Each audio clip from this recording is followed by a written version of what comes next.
Hey guys, Brian Hilliard here, author of the best-selling book Networking Like a Pro and creator of the popular program How to Expand Your Reach, Impact More Lives, and Get Your Message Out to a Wider Audience. Now, as you can see, we are out here hiking, and you talk about a wider audience. This is, we're actually having a really good time. We did 1.8 miles in, and then we did another 1.8 miles back. We're in the middle of that right now, and I just kind of felt like I needed to take a quick break, if you don't mind me saying.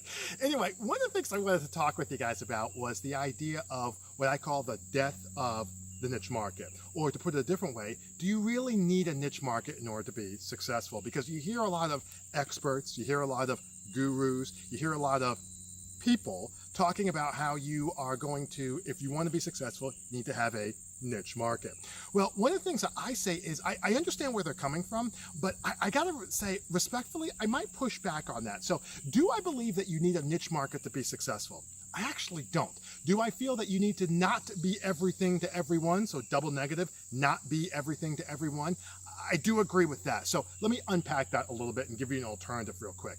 So think of it like this giant circle, okay? And that's everything to everyone. Now we realize we can't be there. All right, in the middle is this bullseye that we'll call a niche market.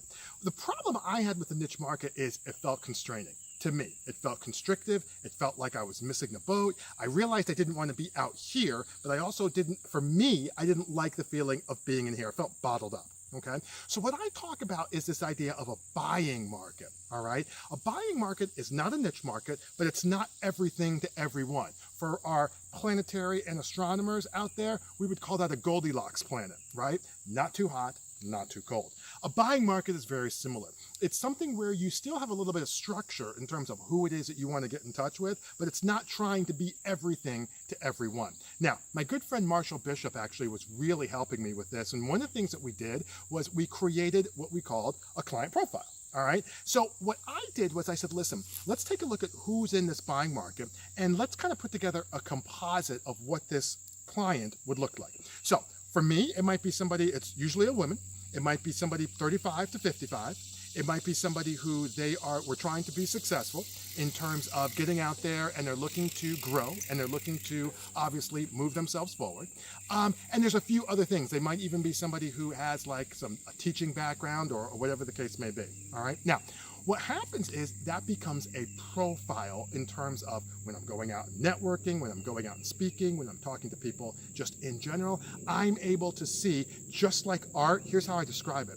You might not be able to explain art to people, but what is it that they always say? You know good art when you see it. So what happens is with this buying profile, I'm able to say, oh boy, you know what? That person looks exactly like the type of person who would be in a client of mine. And the real easy way to do this, if you're trying to think about, well, how can I get started? Write down like 4 or 5 clients that you've had, and then just start thinking about the composite of those, what they have in common, maybe what they don't, and start approaching it like you were describing it to somebody else. Actually think of that composite as a real life person, maybe even give that person a name, okay? And when you do that, like I just said, all kinds of good things happen. First of all, you don't chase people anymore because you're like, that's not the right person.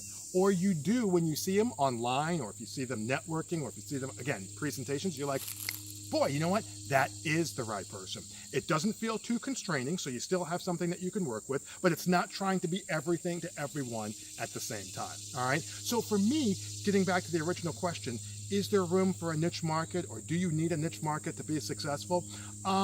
I think conceptually you need something other than everything to everyone. If the question specifically is, do you need a niche market to be successful? I would respectfully say no. I think you can have yourself a buying market. I think you can create a profile of a composite of that buying market. I think if you approach it like you're describing it to a friend or a colleague, and then you apply that in your business, I think you will be a lot more successful and not have to worry about feeling so constrained. So anyway, that's what it is that we've got here. But as always, feel free to like, share, or comment below. I'd love to hear your thoughts. I personally address any type of comments that comes on there, and I'd love to be able to hear what you have to say.